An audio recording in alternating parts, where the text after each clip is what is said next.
Good morning बच्चों। आज हम सेमेस्टर 2 की पहली काव्य बेटी को समझेंगे। ठीक है। काव्य एक बेटी। काव्य का नाम ही देखो क्या है, बेटी, जिससे जान पड़ता है कि इसमें बेटी के बारे में बात की होगी। तो प्रगति करने के लिए शिक्षा बहुत ज़रूरी है। शिक्षा न मिलने के कारण ही हमारे देश की स्त्रियां पिछड़ गई है। आज उन्हें शिक्षा मिल रही है, इसलिए वे भी सभी क्षेत्रों में आगे बढ़ रही है। बेटी कविता में एक लड़की की आशाएं और कल्पनाएं व्यक्त हुई है। इनमें उसका आत्मविश्वास झलकता है, जैसे कि पढ़ना, लिखना, तरक्की करना एवं दुनिया में उजियारा फैलाने में नारी कभी पीछे नहीं रही। वह खुद स्वाभिमान से जीकर स्वनिर्भर बन सकती है। वह सम्मान की अधिकारिणी है। समाज व राष्ट्र की उन्नति में नारी महत्वपूर्ण योगदान दे सकती है। प्रस्तुत कविता में एक बालिका की आशा एवं भावनाओं की अभिव्यक्ति द्वारा उसके आत्मविश्वास को व्यक्त किया गया है। बहुत ही आत्मविश्वास से भरपूर है यह काव्य, जिसे हम गाएंगे और साथ साथ उसे समझेंगे। और आप लोग भी मेरे साथ ज़रूर गाना और इस काव्य को मुखपाठ करना। ठीक है। बेटी हूँ मैं बेटी, मैं तारा बनूंगी। बेटी हूँ मैं बेटी, मैं तारा बनूंगी। तारा बनूंगी, सहारा बनूंगी। बेटी हूँ मैं बेटी, मैं तारा बनूंगी। तो इस पंक्ति द्वारा यह बताया गया है कि मैं बेटी हूँ, मैं अपना विकास करूंगी, मैं तारा बनूंगी। यानी जैसे गगन में तारा चमक रहा है, वैसे मैं चमकना चाहती हूँ, मैं तारा बनना चाहती हूँ, मैं तारा बनूंगी। और तारा बनूंगी और लोगों का सहारा बनूंगी, यानी अपना खुद का विकास करूंगी और खुद विकसित होकर दूसरों को मैं आश्रय दूंगी। मैं बेटी हूँ, है ना। तो गगन पे चमके चंदा, मैं धरती पे चमकूंगी। गगन पे चमके चंदा, मैं धरती पे चमकूंगी। धरती पर चमकूंगी, मैं उजियारा करूंगी। बेटी हूँ मैं बेटी, मैं तारा बनूंगी। यानी जैसे गगन में चंदा चमक रहा है, वैसे मैं धरती पर चमकना चाहती हूँ और पूरी धरती को उजियारा देना चाहती हूँ, है ना। जिस तरह आकाश में चांद चमकता है, उसी तरह मैं धरती पर चमकूंगी और चारों ओर अपना प्रकाश फैलाऊंगी। चारों ओर मेरा यश फैलेगा। मैं बेटी हूँ, मैं किसी से कम बिल्कुल भी नहीं हूँ, है ना। गगन, गगन यानी आकाश, चंदा यानी चांद, चंद्रमा, और चमकना यानी जगमगाना, उन्नति करना। इस काव्य में चमकना यानी उन्नति करना, उजियारा करना यानी उजाला। ठीक है। आगे, पढ़ूंगी लिखूंगी, मैं मेहनत करूंगी। अपने पाँव चलकर मैं दुनिया को देखूंगी। पढ़ूंगी लिखूंगी, मैं मेहनत करूंगी। अपने पाँव चलकर मैं दुनिया को देखूंगी। दुनिया को देखूंगी, मैं दुनिया को समझूंगी। बेटी हूँ मैं बेटी, मैं तारा बनूंगी। यानी मैं पढ़ूंगी, लिखूंगी और मेहनत करूंगी और बहुत आगे बढ़ूंगी। मैं आत्मनिर्भर बनूंगी। पढ़ लिख कर मैं दुनिया के व्यवहार को देखूंगी और समझूंगी।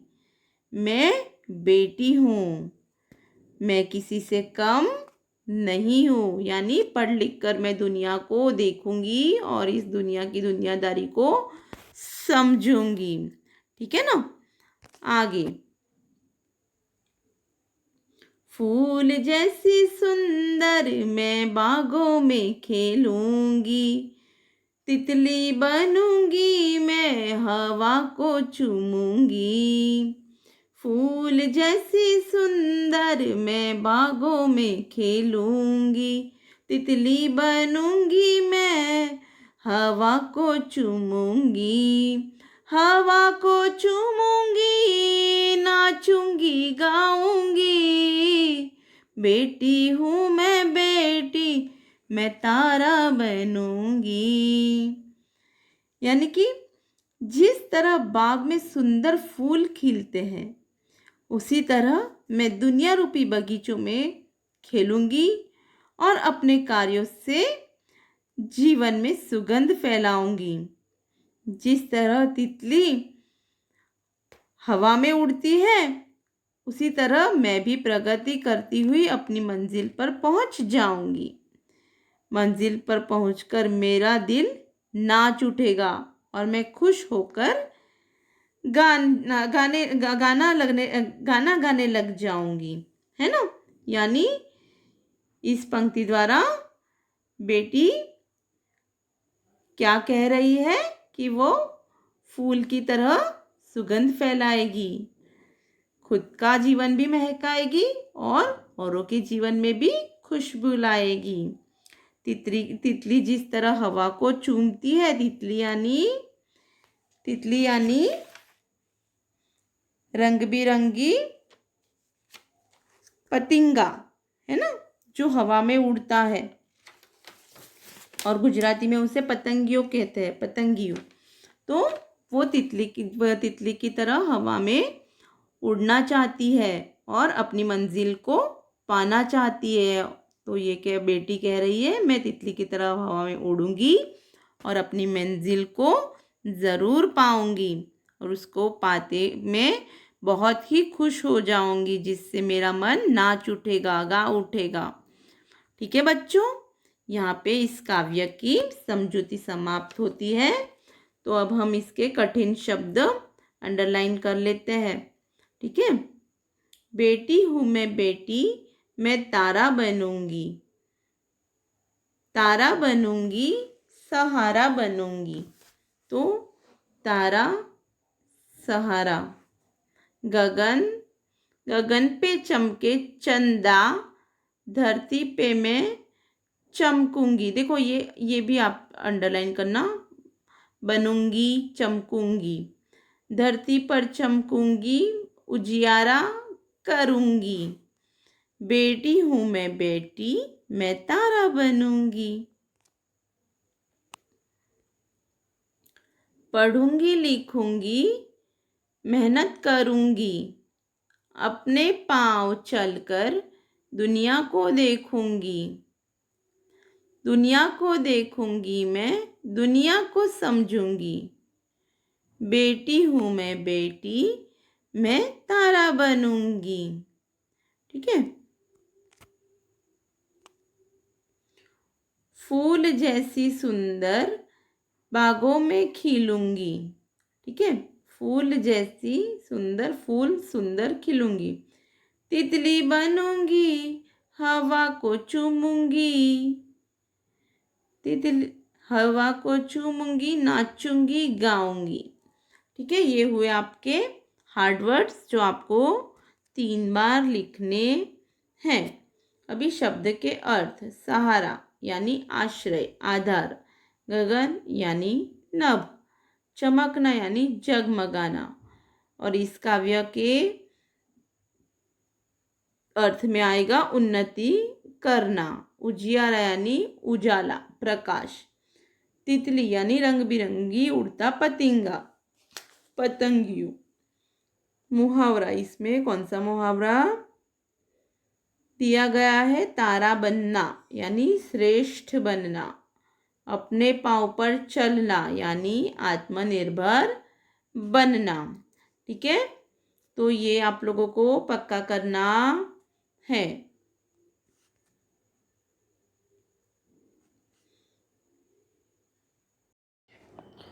अभ्यास। तो प्रश्न 1, इस काव्य का आरोह अवरोह युक्त समूह गान कीजिए। जैसे मैंने आपको गा के बताया वैसे ही आपको इसे गाकर मुखपाठ करना है। ठीक है, और इस काव्य को आपको एक बार लिखना भी है। आपकी नोटबुक में आपको एक बार लिखना है। ठीक है। प्रश्न 2, निम्नलिखित प्रश्नों के मौखिक उत्तर दीजिए, जो आपको आपकी नोटबुक में लिखने हैं। ठीक है, मैं आपको इसके उत्तर बताऊंगी और आप इसे लिखोगे। प्रश्न 1, आत्मनिर्भर बनने के लिए आप क्या करेंगे? तो इसका उत्तर आपको खुद ही लिखना चाहिए कि आपको अगर आत्मनिर्भर बनना है तो आपको इसके लिए क्या करना चाहिए। तो जैसे कि आत्मनिर्भर बनने के लिए हम पढ़ाई करेंगे, हम अपनी योग्यता के अनुसार कोई काम करेंगे, हमारा काम भले छोटा हो परंतु हम उसमें सफल होने की पूरी कोशिश करेंगे। ठीक है ना। तो इस तरह आप आपके मन में जो भी उत्तर हो वो लिख सकते हो। प्रश्न 2, बेटी पढ़ लिख कर क्या करेगी? तो इस काव्य के अनुसार बेटी पढ़ लिख कर और मेहनत कर अपने पैरों पर खड़ी होगी। वह सारी दुनिया को देखेगी और समझेगी। इस तरह बेटी आगे बढ़ेगी और दुनिया को दिखा देगी, दुनिया को दिखा देगी कि वह किसी भी बात में किसी से कम नहीं है। प्रश्न 3, बेटी की तरह आप किसी का सहारा बनने के लिए क्या क्या करेंगे? तो ये आपको सोचना है कि आपको किसी का सहारा बनने के लिए क्या करना चाहिए, बराबर ना। पर इसका उत्तर इस तरह से लिख सकते हो आप कि बेटी की तरह मैं किसी का सहारा बनने के लिए पहले स्वयं को सहारा देने लायक बनाऊंगा, मैं खूब पढ़ूंगा और फिर धन कमाऊंगा,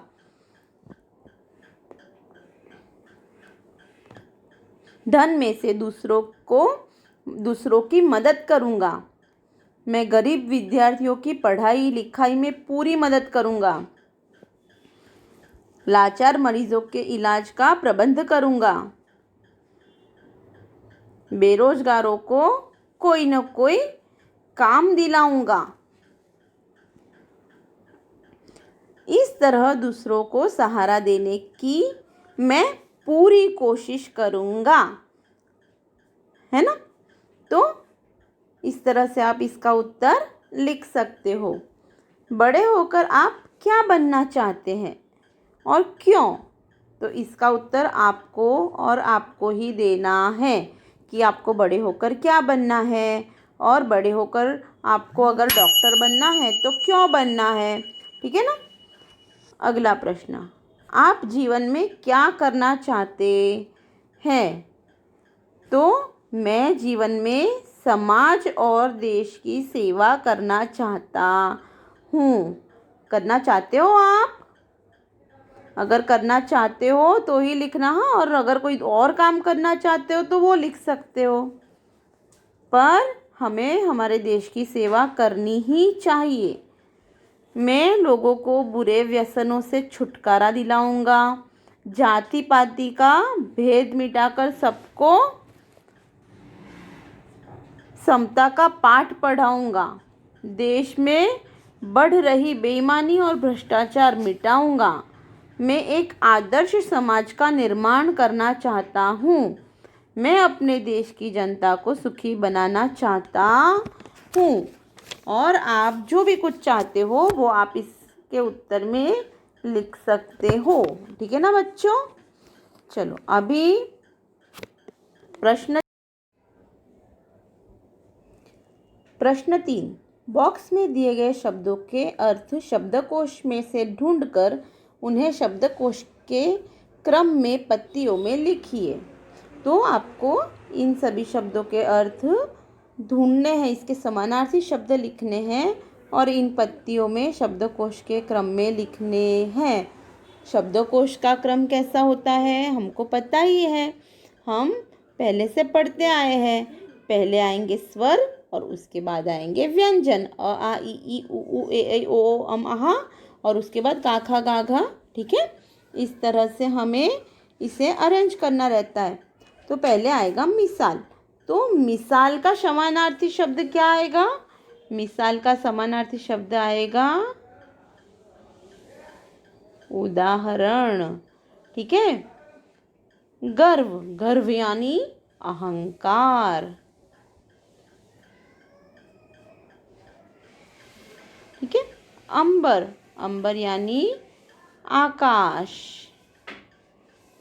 या फिर गगन भी लिख सकते हो। शान, शान यानी प्रतिष्ठा। ठीक है, ये हमारी शान का सवाल है, हमारी प्रतिष्ठा का सवाल है। कष्ट, कष्ट यानी मुसीबत। ठीक है, आपत्ति। तो ये हुए शब्द के समानार्थी शब्द। और अभी आप लोगों को पहले क्रमांक में क्या आएगा? अ आ ई से शुरू करेंगे। तो पहले अ यानी अहंकार, तो यहाँ पे आप लिखोगे अहंकार। इस प्रकार 2, 3, 4 और 5 में आप खुद ढूंढकर लिख लेना। ठीक है ना? अभी प्रश्न 4, निम्नलिखित शब्दों के उदाहरण के अनुसार उचित क्रम में रख कर अर्थपूर्ण वाक्य बनाइए। आपको कुछ शब्द दिए गए हैं, तो इन शब्दों को आपको वाक्य के रूप में परिवर्तित करना है और उसका अर्थ भी निकलना चाहिए, अर्थपूर्ण वाक्य बनाना है। जैसे उदाहरण दिया है, चाहिए का प्रसार घर घर होना में शिक्षा। तो ये सभी शब्द एक वाक्य में आ जाने चाहिए, जैसे कि घर घर में शिक्षा का प्रसार होना चाहिए, पूर्ण विराम। ठीक है, इसी प्रकार पेड़ भारत का की है मूलतः नीम धरती। तो इसमें हम लोग ऐसे लिखेंगे कि नीम मूलतः भारत की धरती का पेड़ है ना? नीम मूलतः भारत की धरती का पेड़ है। दूसरा, नीम है दातुन श्रेष्ठ की होती दांतों के लिए। तो नीम यानी दांतों के लिए नीम की दातुन श्रेष्ठ होती है ना? अगर आप लोग नीम के दातुन से अपने दंत मंजन करोगे तो आपकी मसूड़े मजबूत होंगे, आपके दांत में कभी भी कीड़े नहीं पड़ेंगे। तो नीम का दातुन हमारे दांत के लिए श्रेष्ठ होता है। दिया जलाकर दिया रख में आंगन। तो देखो यहाँ पे 2 दिया दिए हैं। ठीक है, एक ये दिया और एक ये दिया। तो ये बड़े ई की मात्रा वाला दिया है ना, वो है भगवान के आगे जो हम दिया जलाते हैं वो वाला दिया। और यहाँ पे दिया यानी देना। ठीक है, तो हम लोग इसका वाक्य कैसे बनाएंगे? दिया जलाकर आंगन में रख दिया, है ना? तो इस प्रकार आप इसे वाक्य में प्रयोग कर सकते हो। अधीरता दिखानी हमें में नहीं खाने चाहिए, यानी हमें खाने में अधीरता नहीं दिखानी चाहिए।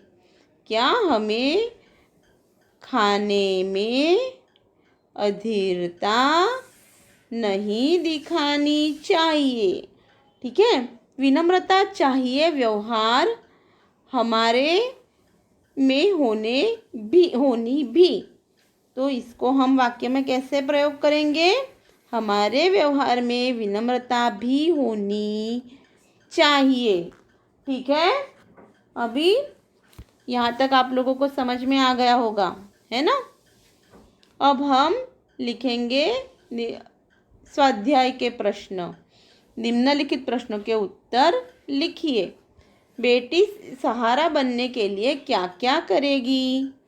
तो बेटी सहारा बनने के लिए पढ़ लिख कर आगे बढ़ेगी। लिखो आप लोग, बेटी सहारा बनने के लिए पढ़ लिख कर आगे बढ़ेगी। वह अपने पैरों पर, पैर पर नहीं पैरों पर, उसमें भी रो के ऊपर चंद्र बिंदु आएगा, जैसे कि ऐसे देखो पैरों पर। ठीक है, यहाँ पे चंद्र बिंदु नहीं बिंदु आएगा। ठीक है, वह अपने पैरों पर खड़ी होगी। इस तरह सहारा बनने के पहले, इस तरह सहारा बनने के पहले बेटी अपने को सहारा देने लायक बनाएगी। अगर हमें किसी को सहारा देना है तो हमें खुद मजबूत बनना चाहिए, तो ही हम किसी को सहारा दे सकते हैं, है ना? इसलिए इस तरह सहारा बनने के लिए बेटी अपने को सहारा देने लायक बनाएगी। ओके। प्रश्न 2, बेटी दुनिया को कैसे समझना चाहती है? तो बेटी मेहनत कर पढ़ाई करेगी। बेटी मेहनत कर पढ़ाई करेगी और अपनी बुद्धि का विकास करेगी। वह लोगों के कार्यों और व्यवहारों को देखेगी। इस तरह बेटी दुनिया को समझना चाहती है ना? अगर हमें दुनिया को समझना है तो हमें पहले समझदार बनना चाहिए। और समझदार हम कैसे बनेंगे? हम पढ़ाई लिखाई कर कर ही समझदार बन सकते हैं। आगे, बेटी तितली बनकर क्या करना चाहती है? तो बेटी तितली बनकर बागों में घूमेगी और हवा को चूमेगी। बेटी तितली बनकर बागों में घूमेगी और हवा को चूमेगी। वह मस्त होकर नाचेगी और गाएगी। इस तरह तितली बनकर बेटी जीवन की स्वतंत्रता का आनंद लेना चाहती है।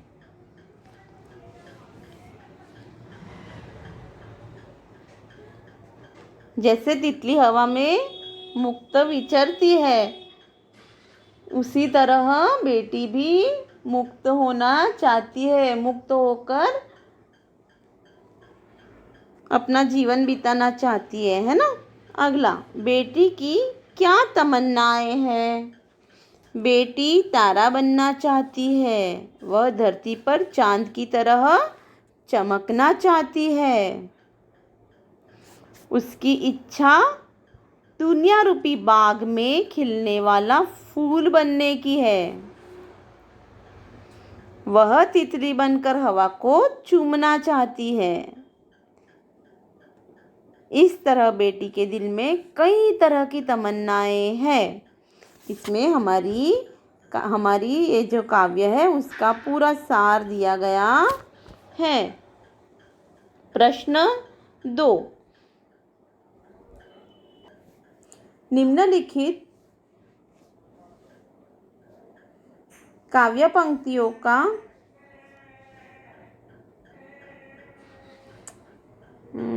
एक मिनट अभी निम्नलिखित काव्य पंक्तियों का भावार्थ लिखिए। गगन पे चमके चंदा, मैं धरती पे चमकूंगी, धरती पर चमकूंगी मैं उजियारा करूंगी। तो मैंने अभी आपको काव्य समझाया है कि जिस तरह आकाश में चांद चमकता है उसी तरह मैं धरती पर चमकूंगी और चारों ओर अपना प्रकाश फैलाऊंगी, चारों ओर मेरा यश फैलेगा। वही आपको इधर लिखना है। पढ़ूंगी लिखूंगी मैं मेहनत करूंगी, अपने पाँव चलकर मैं दुनिया को देखूंगी, दुनिया को देखूंगी मैं दुनिया को समझूंगी। तो ये अभी हमने प्रश्न के उत्तर में भी लिखा और मैंने आपको अभी ये जब काव्य समझाया उसमें भी मैंने ये समझाया है कि मैं पढ़ूंगी लिखूंगी और मेहनत कर कर आगे बढ़ूंगी, मैं आत्मनिर्भर बनूंगी, पढ़ लिख कर मैं दुनिया के व्यवहारों को देखूंगी और समझूंगी, है ना। ये आप लोगों को लिखना है। उदाहरण के अनुसार विलोम शब्द का प्रयोग कीजिए। जैसे कि सफल का विलोम शब्द है असफल। वाक्य में प्रयोग कैसे करेंगे? तेनसिंग एवरेस्ट पर पहुंचने में सफल हुए। कई बार मेहनत करने पर भी आदमी असफल होता है, यानी दोनों शब्दों का वाक्यों में प्रयोग किया है। मैं आप लोगों को विलोम शब्द बताऊंगी, वाक्य में प्रयोग आपको खुद करना है। जैसे कि आकाश, तो आकाश का विलोम शब्द है धरती, है ना।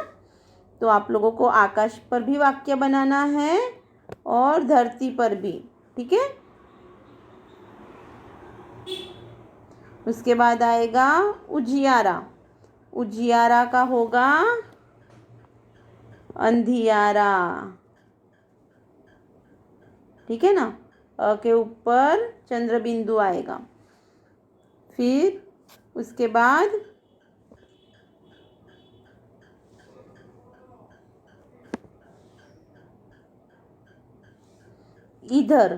इधर का उधर, तो आपको इधर पर भी वाक्य बनाना है और उधर पर भी। भलाई, तो भलाई का विलोम शब्द है बुराई।